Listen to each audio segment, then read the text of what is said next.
ايه بالمناسبة كده قبل ما نبدأ الفيديو، كان في حد كتب لي على الفيديو بتاع يوم الاثنين، اخر فيديو. موضوع الصوت وده بس. يعني معلش يا شباب، حقكم عليا. آه والله هو الصوت كان كويس، بس ساعات مثلا بيجي في النص كده في مثلا حاجات يقطع. مثلا صوت ما يوضحش. يعني موضوع الصوت وده، والله العظيم يعني انا معايا اوريدي في البيت مايك، بس عارفين اللي هو مش احسن حاجة. بس ان شاء الله ههتم بموضوع المايك والصوت والكلام ده، ودي عندي يا شباب، معلش حقكم عليا. وههتم بموضوع الصوت ان شاء الله، واركب ان شاء الله مايك من الفيديو الجاي ان شاء الله. المهم خلينا ندخل في موضوعنا النهارده. انت عارف ان كل يوم بتصحى فيه هو فرصة جديدة، بس الحقيقة إن أول ساعة من يومك يا إما تخليك تكسب اليوم، يا تضيع فرصتك كلها. تخيل كده حياتك شكلها إيه لو عرفت تستغل أول 60 دقيقة صح. في أول ساعة من يومك جسمك ودماغك بيبقوا في أعلى مستويات التركيز والطاقة. لو عرفت تستخدم الوقت ده بحكمة هتنجز أكتر، وهتلاقي نفسك بتقرب خطوة للي بتتمناه. أنا هنا مش هقولك كلام كبير ولا روتين بقى معقد، هديك خطوات بسيطة وعملية. ازاي تصحى بطاقة، ازاي تزود تركيزك، وازاي تخطط يومك بشكل يخليك تكسر الدنيا حرفيا. استعد للروتين هيغير يومك بالكامل. اول حاجة، اصحى بدري وسيب السرير فورا. اول ما تصحى الصبح كده بيكون عندك وقت صغير بين انك تصحى وتقوم. فلو في اللحظة دي قعدت شوية كده زيادة في السرير، هتبدأ بقى تحس بالكسل وتدخل في حالة كده من التمطيط، اللي بتخليك تأجل وتحس انك مش قادر تبدأ يومك. فلو فضلت كده ممكن تلاقي نفسك ضيعت وقت مهم جدا في بداية اليوم.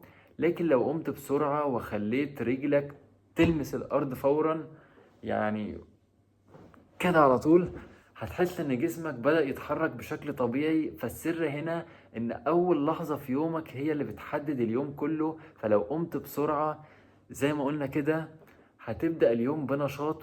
اما بقى لو فضلت في السرير شوية هتدخل في حالة من الكسل صعب تخرج منها بعد كده.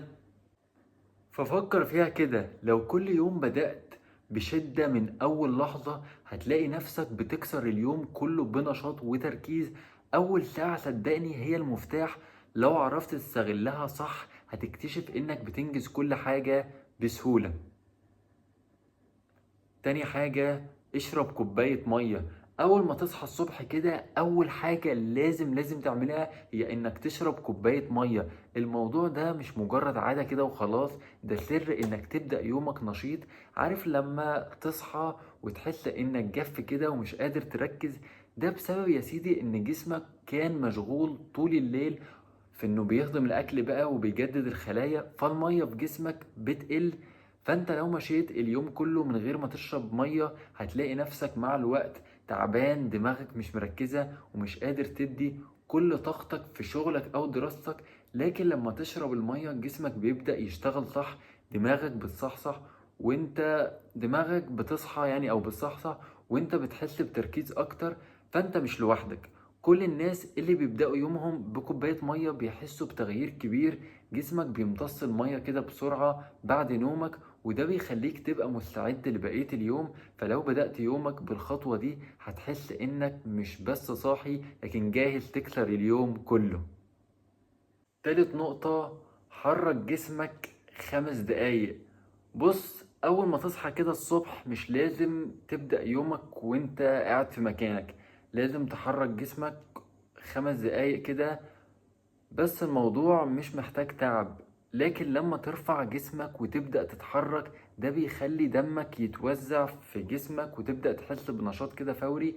يعني مثلا لو عملت شوية كده تمارين بسيطة زي تمديد جسمك أو حتى مشيت في المكان شوية، هتلاقي نفسك حسيت بطاقة كده غريبة. جسمك كان بيستريح طول الليل ولما حركته ده خلاه يصحى معاك. كل الأبحاث بتقول إن الحركة الصباحية بتساعد على تحسين الدورة الدموية، وده بيخليك تركز أكتر وتمد جسمك بالطاقة اللي محتاجها عشان تكمل يومك. فخد 5 دقايق بس من يومك، هتلاقي نفسك مش بس صحيت، لكن جسمك بقى جاهز يتحمل اليوم كله.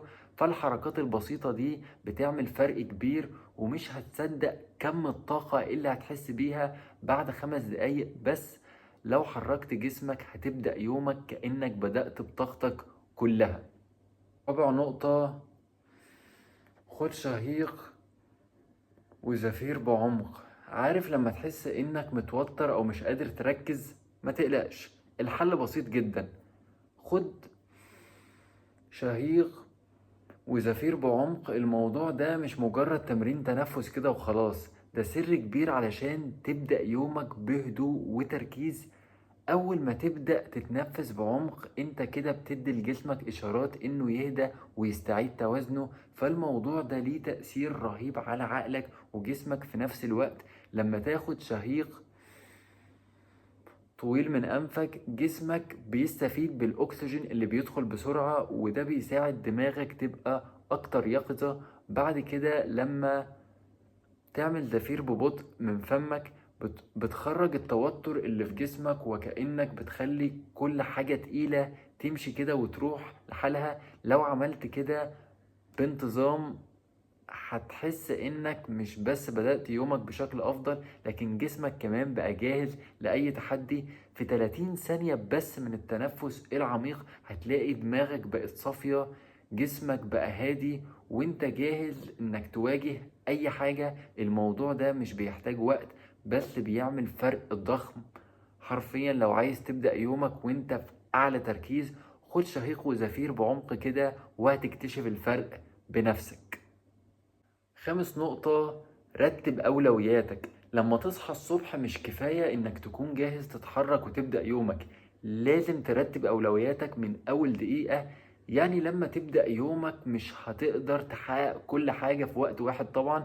لو حاولت تعمل كده هتتعب طبعا وتتوتر على الفاضي. فالحل هنا إنك ترتب أولوياتك عشان تركز على أهم حاجة أولا، وتبدأ بكده عشان تبدأ في حالة من التحكم والسيطرة على يومك. الخطوة دي هتخليك تحدد أولوياتك بكل وضوح. مثلا لو عندك شغل أو دراسة مهمة، خلي ده أول حاجة تعملها. لو عندك حاجات تانية مش مستعجلة حطها بعدين. لما تبدأ يومك وترتب أولوياتك هتحس إنك مش ضايع كده في الزحمة، وهتعرف تركز في كل حاجة لوحدها وتخلص كل حاجة واحدة واحدة، بدل ما تتنقل ما بين المهام وتضيع وقتك.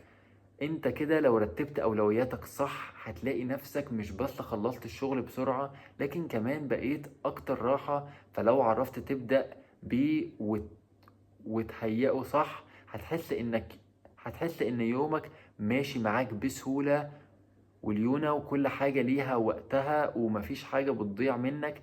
ده مش بس هيخليك تركز، لكن كمان هيساعدك تحس انك مسيطر على يومك بالكامل. رقم 6، افطر فطار خفيف وصحي. انت عارف ان الفطار هو اهم وجبة في اليوم؟ طبعا كلنا عارفين صح؟ لو بدأت يومك بقى بحاجة تقيلة زي الفول أو عيش بالجبنة، هتحس إنك مخنوق كده بعد فترة قصيرة وهتكون مش قادر تركز. بس لو خليت فطارك خفيف وصحي هيفرق معاك بشكل كبير. يعني مثلا ممكن تبدأ يومك بزبادي مع فواكه أو شوية شوفان. الحاجات دي خفيفة لكن مليانة بالطاقة. فالفطار الصحي مش بس بيساعدك على إنك تبقى نشيط، لكنه كمان بيساعد في تحسين الهضم وبيساعد جسمك يستفيد من العناصر الغذائية بشكل أفضل. كمان الفطار الصحي بيخلي تركيزك أعلى طول اليوم، وبيخليك متحمس تكمل باقي مهامك بنشاط. يعني لو فطرت صح هتحس إنك جاهز تسيطر على اليوم كله. تخيل كده تبدأ يومك بزبادي مع فواكه أو شوية شوفان مع مكسرات، هتحس بفرق رهيب صدقني. مش بس هيكون عندك طاقة أكتر، لكن كمان هتحس انك متوازن ومركز طول اليوم. فافطار صحي يعني يوم صحي، يوم مليان انجازات. نقطة رقم 7، سيب الموبايل أول ساعة. أول ساعة في يومك هي أهم ساعة، ولو بدأت يومك بإنك ماسك الموبايل انت حرفيا بتضيعها تماما. هتقولي ليه؟ لأنك أول ما تفتح الموبايل انت بتدخل في دوامة من النوتيفيكيشنز أو الإشعارات، فالسوشيال ميديا بقى والرسايل وده كله بيشتت دماغك كده على طول. بتلاقي نفسك قاعد تضيع وقتك على حاجات ملهاش علاقة لا بأهدافك ولا بيومك، وبدل ما تبدأ اليوم بطاقة ونشاط وحماس بتبدأه بقى بتوتر وتشتت. فجرب كده أول ما تصحى إنك تسيب الموبايل تماما وتركز على نفسك. افطر، خطط يومك، اعمل أي حاجة تحفزك وتخليك تبدأ صح. فالموبايل مش هيجري صدقني، لكن لو ضيعت أول ساعة عليه فرصتك في إنك تسيطر على يومك هتروح أو هتطير. دي الساعة اللي بتحدد إنتاجيتك، الإنتاجية بتاعتك. فلو استغلتها بعيدا عن الموبايل هتلاقي نفسك إنك بدأت يومك وإنت مركز وعارف هتعمل إيه بالظبط. فأنت لو سبت الموبايل أول ساعة هتحس بفرق كبير جدا في يومك. هتلاقي نفسك مش مشتت، تركيزك عالي ومستعد تكسر اليوم. سيب الموبايل وحط أولوياتك فوق كل حاجة وهتشوف إزاي هتبقى أكتر إنتاجية من أي وقت فات. تامن نقطة، اقرأ حاجة بسيطة تلهمك. بمعنى، عارف إن 5 دقايق قراءة الصبح ممكن تغير مزاجك طول اليوم؟ تخيل إنك تبدأ يومك بكلام يحفزك ويلهمك بدل ما تبقى متوتر أو مش عارف تعمل إيه. مش لازم كتاب كبير أو مقال طويل، أنا مقلتلكش كده. ممكن تكون حاجة بسيطة زي اقتباس جملة إيجابية أو حتى سطرين كده من كتاب بتحبه. الحاجات دي صدقني بتديك شحنة كده، طاقة ذهنية، وتخليك تبدأ يومك وانت عندك رؤية واضحة. فالفكرة إن القراءة دي بتشغل دماغك وتخليك تحس إنك بدأت يومك بحاجة مفيدة بدل ما تضيع وقتك على السوشيال ميديا زي ما قلنا أو تفكر في مشاكل. فانت كده بتدي لنفسك فرصة تشوف الحياة من منظور إيجابي وتدخل في مود الإنجاز. فجرب تبدأ يومك بقراءة حاجة ملهمة، هتحس إنك شحنت طاقتك الإيجابية وبقيت مستعد تواجه أي حاجة. كأنك بتدي لنفسك هدية كده بسيطة كل يوم، والهدية دي هي دفعة قوية وتخليك تركز وتنجح. 9 نقطة، ابدأ بأصعب مهمة عندك. لو عايز يومك يبقى ناجح فعلا لازم تبدأ بأكتر حاجة تقيلة وصعبة عليك. هتقولي ليه؟ لأن الصبح دماغك بيكون فريش كده وطاقة جسمك بتكون في أعلى مستوياتها، وده أنسب وقت تخلص فيه المهام اللي محتاجة تركيز وجهد. فلو سبت المهمة الصعبة لبعد كده هتلاقي نفسك بتأجلها وتقعد بقى تتحجج بحجج وأعذار بأي حاجة، وفي الاخر مش هتعملها او هتخلصها وانت بقى هتكون مرهق ومش مركز. مثلا لو عندك مشروع كبير، امتحان محتاج مذاكرة، او حتى حاجة شخصية تقيلة عليك، قوم خلصها اول حاجة. لما تعمل كده هتحس كده براحة غريبة كأنك شلت حمل كبير من على كتافك. ده كمان هيخلي باقي يومك اسهل لانك خلصت الاصعب خلاص، والباقي هيبقى مجرد خطوات بسيطة كده. فتخيل كده تبدأ يومك وانت مخلص اكتر حاجة مضايقاك او شاغلة بالك، هتحس انك ملكت يومك كده وان مفيش حاجة تقدر توقفك. فابدأ بالصعب واستمتع بباقي يومك وانت مرتاح ومنجز. 10 واخر حاجة، قول لنفسك يلا نكسر الدنيا.